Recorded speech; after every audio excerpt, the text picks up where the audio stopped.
Konflik Israel dan Hamas kini memasuki babak baru di Gaza. Kedua belah pihak sepakat melakukan gencatan senjata. Gencatan senjata di Gaza resmi dimulai hari ini selama 42 hari ke depan. Di masa inilah Israel diminta untuk keluar dari Gaza dan penduduk Palestina bisa kembali ke rumah mereka. Konflik Israel-Hamas bermula pada 7 Oktober 2023. Selama 15 bulan Israel menggempur Gaza. Sedikitnya 46.000 warga Palestina kehilangan nyawa dan 110.000 luka-luka. Lalu, apakah gencatan senjata akan menghentikan perang selamanya, bisa memberi Palestina kedamaian dan kemerdekaan? Kita bahas usai tayangan berikut ini.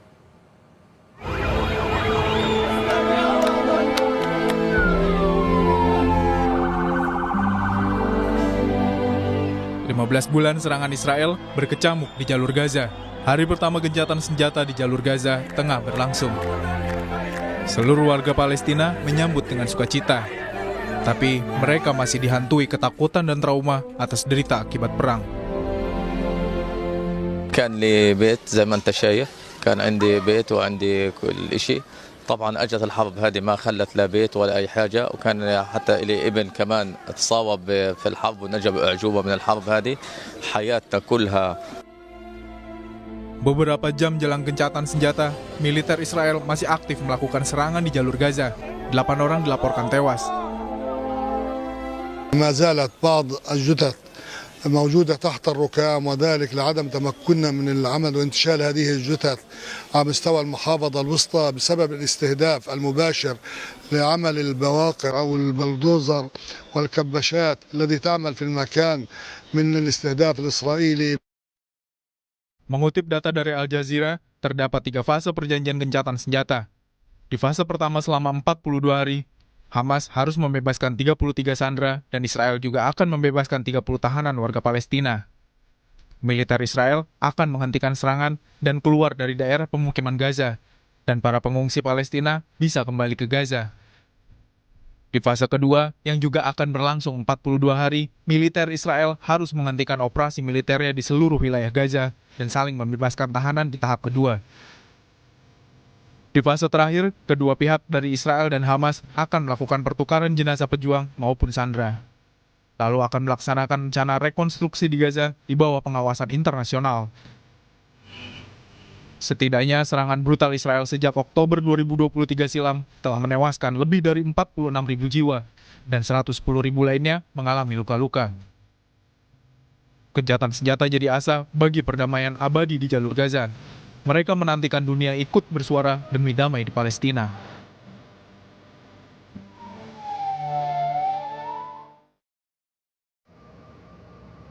Kesepakatan gencatan senjata antara Israel dengan Hamas berlaku mulai hari ini. Apakah asa akan perdamaian di Palestina semakin dekat? Sudah bersama kami juru bicara Kementerian Luar Negeri, Bapak Rolian Sumirat dan Marisa Nuriti, relawan Mercy yang langsung berada dari jalur Gaza. Assalamualaikum, selamat malam Pak Roy, juga Mbak Marisa. Selamat malam Mbak Rizka. Selamat malam Mbak Marisa. Selamat malam, saya ke Mbak Marisa dulu. Ini hari yang ditunggu-tunggu oleh warga Gaza. 15 bulan dibombardir, tapi hari ini akhirnya ada gencatan senjata. Nah, bagaimana situasi di sana? Apakah betul masih ada serangan bahkan dari Israel pada pagi ini di Gaza, Mbak? Ya, benar sekali Mbak Friska. 19 Januari ini saat yang benar-benar ditunggu oleh warga Gaza yang tadinya diharapkan pukul 8.30 untuk official ceasefire-nya, tapi karena beberapa kendala teknis akhirnya mundur, kurang lebih tadi mungkin sekitar jam 10 atau jam 11 ofisialnya, dan penyerangan masih berlangsung baik itu sebelum pengumuman ceasefire secara official dan bahkan setelah ceasefire. Dan berdasarkan update per hari ini jam 19.30 waktu Gaza, Israel telah membunuh 19 orang warga Gaza dan 35 lainnya luka-luka. Mereka melakukan penyerangan di daerah Gaza Utara, Gaza City, Khan Yunis, dan di daerah Rafah. Namun itu tidak mengurangi antusias warga Gaza untuk kembali ke rumahnya, terutama di daerah yang tidak ada checkpoint seperti di Gaza Selatan. Itu sudah ada pergerakan ke Rafah ataupun Khan Yunis, dan untuk di daerah Gaza City, warga Gaza telah bergerak menuju Beit Lahia dan Beit Hanun untuk melihat kondisi rumahnya masing-masing dan bertemu dengan keluarga mereka yang memilih bertahan di area tersebut. Sedangkan untuk pergerakan dari Gaza Selatan ke Gaza Utara atau sebaliknya itu belum bisa karena tentara militer Israel masih ada saat ini di Netzarim Corridor. Jadi jika ingin melintas harus melewati checkpoint terlebih dahulu. Oh, Seperti kapan itu, Mbak. checkpoint itu akan ditarik, Mbak? Sudah ada informasi di fase ini?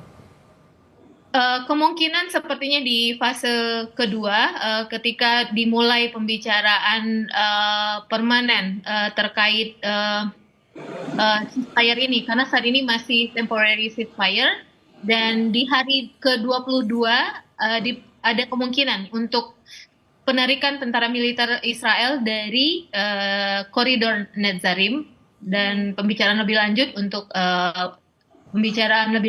ceasefire yang permanen jika yang saat ini bisa berjalan dengan lancar. Ya, kita harapkan tidak ada pelanggaran komitmen lagi ya dari Israel, tapi tentu banyak yang masih was-was karena sampai sekarang Israel pun masih melanggar komitmennya, bahkan di pagi ini yang semestinya dilakukan ceasefire, bahkan sejak kemarin, sejak hari Rabu diumumkan truce atau ceasefire sementara ini. Kalau dari Kementerian Luar Negeri, ini setidaknya ada fase yang lebih baik ya Pak Roy ya, yang saat ini terjadi di Gaza. Nah, tapi bagaimana komitmen Indonesia untuk mengawasi proses dari gencatan senjata sementara ini agar bisa diteruskan ke fase berikutnya? Karena komitmen Pak Presiden berkali-kali, Pak Presiden Prabowo di berbagai forum internasional, kemerdekaan Palestina yang kita perjuangkan. Ya, baik, terima kasih Mbak Friska. Jadi sebetulnya perlu kami sampaikan kembali bahwa bagaimanapun Indonesia sudah sejak awal, sejak bulan Oktober 2023 merupakan salah satu negara yang terdepan ya, dan sangat vokal untuk menyuarakan segera terjadinya immediate and permanent ceasefire. Jadi kita dari sejak awal kita menyerukan agar semua pihak dapat mengambil langkah-langkah apapun untuk dapat mewujudkan adanya gencatan senjata yang sifatnya segera, immediate, dan permanen. Jadi bukan hanya sementara. Namun kita tahu sendiri bahwa pada perkembangannya selama lebih dari setahun, masuk ke bulan 15, Israel terus melakukan tindakan kekejamannya hingga saat ini. Jadi as of now, dengan adanya ceasefire ini tentu saja kita menyambut baik adanya keinginan dari semua pihak yang terlibat untuk melakukan ceasefire, namun tentu itu hanyalah merupakan sebuah awal dari seluruh proses yang harus tetap dijalankan, dan dalam hal ini tentu Indonesia akan terus berpartisipasi aktif, ikut menyuarakan, ikut mendorong dan bahkan menggalang negara-negara sehaluan untuk dapat memberikan necessary pressures kepada pihak-pihak di lapangan untuk dapat memenuhi berbagai macam klausul yang sudah disepakati di dalam kesepakatan ceasefire ini. Karena kita tahu bahwa banyak fase, tadi saya tidak akan masuk kepada detail dari fase-fase tersebut, tapi kita memang harus meyakini bahwa ini adalah apa yang saat ini relatif terbaik meskipun bukan ideal. Namun tentu saja kita juga tahu bahwa ini hanyalah awal dari keseluruhan isu yang harus diadres secara menyeluruh, karena bagi pemerintah Indonesia bagaimanapun ini hanyalah salah satu momentum untuk untuk dapat mencapai tujuan yang lebih penting lagi, yaitu kemerdekaan bangsa Palestina. Ya, itu yang kita harapkan. Prosesnya masih panjang memang kalau melihat apa yang terjadi saat ini. Tapi kalau Mbak Marisa, yang penting juga yang selama ini kesulitan adalah logistik dan juga keamanan, jaminan keamanan bagi para warga di Gaza.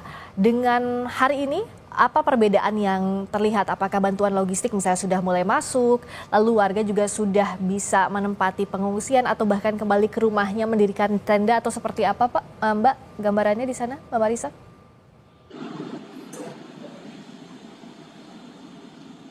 Oh, tampaknya sinyalnya kita akan perbaiki dulu komunikasi dengan Mbak Marisa di Gaza. Pak Roy, yang kita khawatirkan adalah sebenarnya Israel ini kan out of touch dalam berbagai forum, PBB apapun itu sulit sekali untuk mencapai hari ini.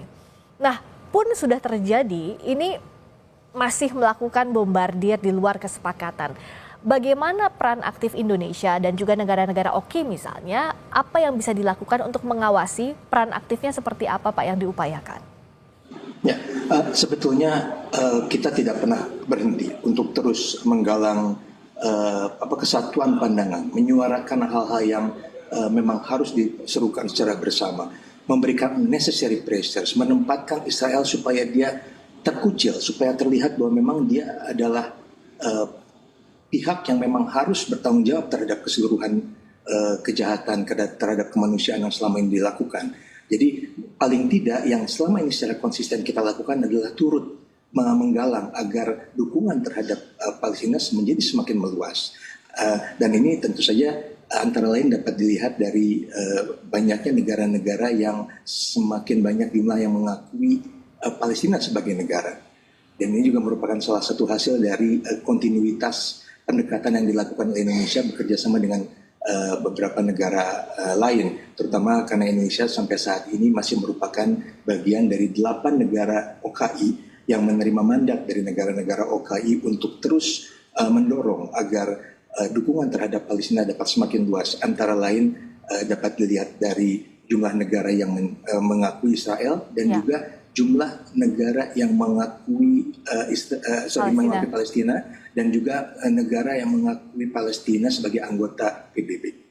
Dan itu merupakan hal yang akan kita lakukan terus. Lagi-lagi, it's not necessarily harus berbentuk sebuah hal yang bombastis, tapi sebuah kontinuitas, sebuah hal yang tidak terputus untuk dilakukan di forum-forum diplomasi, termasuk memanfaatkan forum-forum multilateral, baik itu terutama di PBB ataupun forum-forum lainnya seperti OKI atau GNB ataupun ASEAN. Bahkan hari ini saja Bapak Menteri Luar Negeri baru menyelesaikan pertemuan ASEAN Ministerial Meeting Retreat di Langkawi, Malaysia.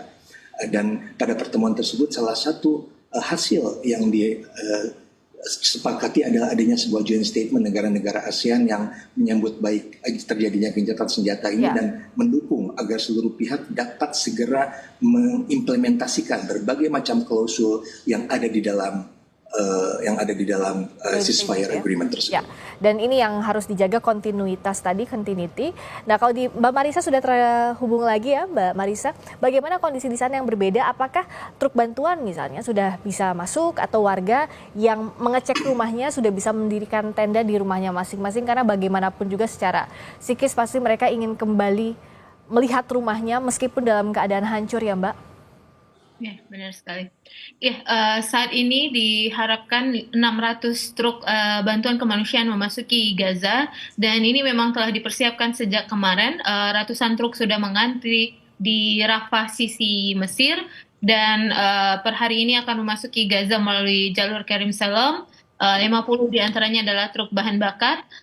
Akan tetapi saya belum bisa memastikan untuk wilayah Gaza Utara, terutama Beit Lahia yang lebih dari 100 hari tidak mendapat bantuan kemanusiaan sama sekali, karena untuk Gaza Utara biasanya dijangkau dari border areas, yaitu yang perbatasan Israel. Mudah-mudahan Israel memenuhi komitmennya juga, karena jika dibawa dari Gaza Selatan itu juga akan melewati checkpoint Netzarim checkpoint, seperti itu. Dan untuk warga Gaza, mereka sudah mulai membongkar tenda-tenda mereka, mempersiapkan kepindahan mereka ke daerah Rafah, Khan Yunis, dan yang di Gaza City juga mereka udah kembali ke Beit Lahia. Tentu saja perasaan yang sangat berkecamuk karena melihat rumah mereka hancur, dan bahkan mungkin masih banyak keluarga mereka yang tertimbun di bawah reruntuhan.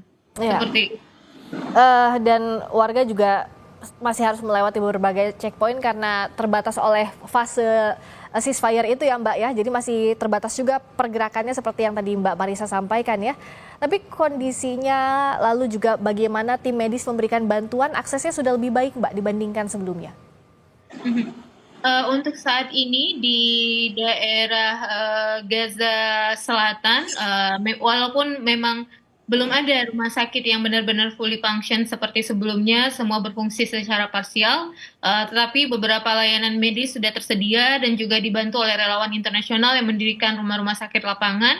Dan untuk wilayah Gaza City, kondisinya juga mengkhawatirkan sebenarnya seperti yang kita ketahui rumah sakit Shifa Hospital sebagai rumah sakit yang utama di Gaza sangat hancur sekarang, hanya unit emergency saja yang berfungsi dan mereka saat ini disupport oleh rumah sakit kecil yang ada di sekitar Gaza City. Dan untuk di wilayah utara Bet Lahia, yang kita ketahui Kamal Adwan juga sudah hancur, dibakar oleh Israel dan tidak berfungsi sama sekali. Yang saat ini masih bisa menerima pasien yaitu Rumah Sakit Al-Auda, itu juga dengan kondisi yang sangat terbatas dan kapasitas rumah sakitnya memang sangat kecil, tidak melebihi tidak sampai 100 bed untuk rumah sakit tersebut. Sedangkan terputus lagi, nanti kita perbaiki lagi karena memang sinyal juga terbatas. Bicara soal rumah sakit, Pak Roy, hati kita semua saya yakin sama hancurnya saat melihat rumah sakit Indonesia dibombardir Israel hancur. Nah, Indonesia pasti akan urun rembuk dalam akan turun tangan juga dalam proses pemulihan di Gaza. Seperti yang sudah kita selalu aktif dalam hal itu. Nah, bagaimana dengan kali ini? Apa yang sudah disiapkan untuk membangun kembali fasilitas kesehatan atau membantu lagi banyak hal di Gaza, Bapak?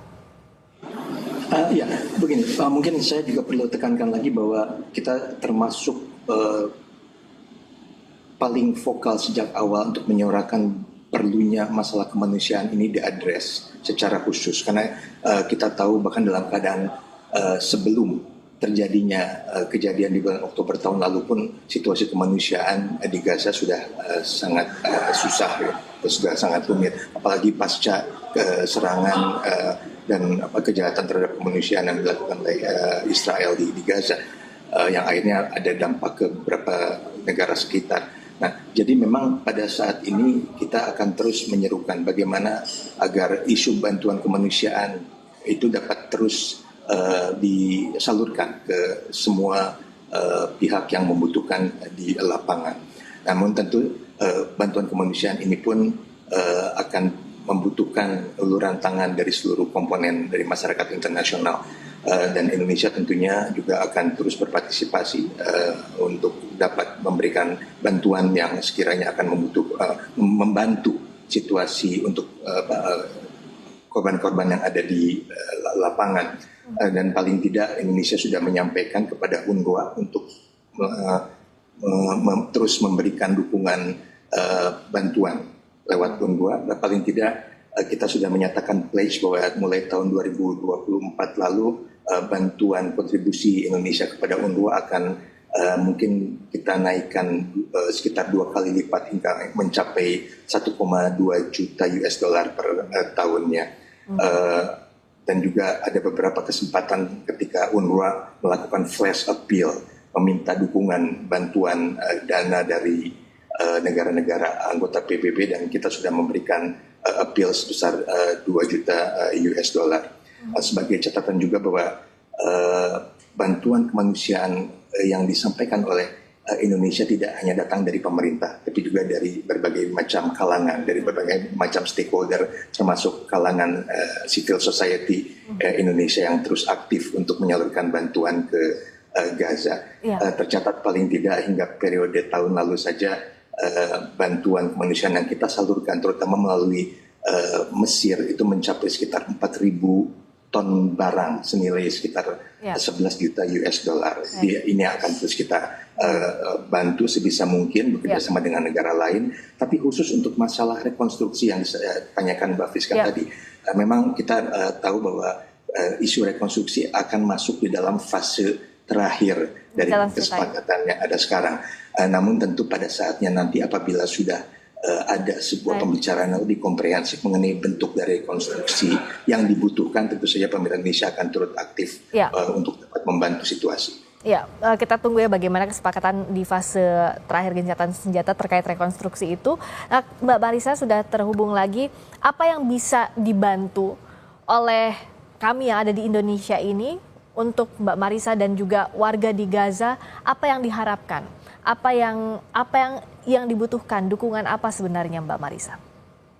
Ya, seperti yang kita ketahui saat ini fase ceasefire ini bisa dibilang masih sangat rawan untuk tidak berproses ke ceasefire permanen karena kita sudah melihat bagaimana pihak Israel sebelumnya, bahkan kemarin Netanyahu sendiri sudah menyatakan bahwa Israel mendapatkan izin dari Donald Trump dan dari Joe Biden untuk berperang kembali setelah serah terima hostage hasil dilaksanakan di tahap 1 ini. Bagi saya pribadi, yang paling penting saat ini memastikan Israel mematuhi ceasefire dan mematuhi international humanitarian law sebelum kita berproses untuk ke tahapan selanjutnya. Sangat diperlukan tekanan dari dunia internasional. Seperti itu, Mbak. Baik. Upaya internasional harus terus digalakan karena jangan sampai Israel tidak tersentuh seperti sebelum-sebelumnya, dan untuk kemerdekaan Palestina secara hakiki inilah yang terus diperjuangkan, kita titipkan untuk Indonesia dan juga negara-negara lainnya. Terima kasih Pak Rolian Syah Sumirat, juru bicara Kementerian Luar Negeri. Terima kasih Mbak Marisa Noriti, relawan Mercy. Tetap hati-hati di sana, kami doakan terus dari sini. Sampaikan salam kami juga untuk warga di Gaza. Terima kasih, selamat malam.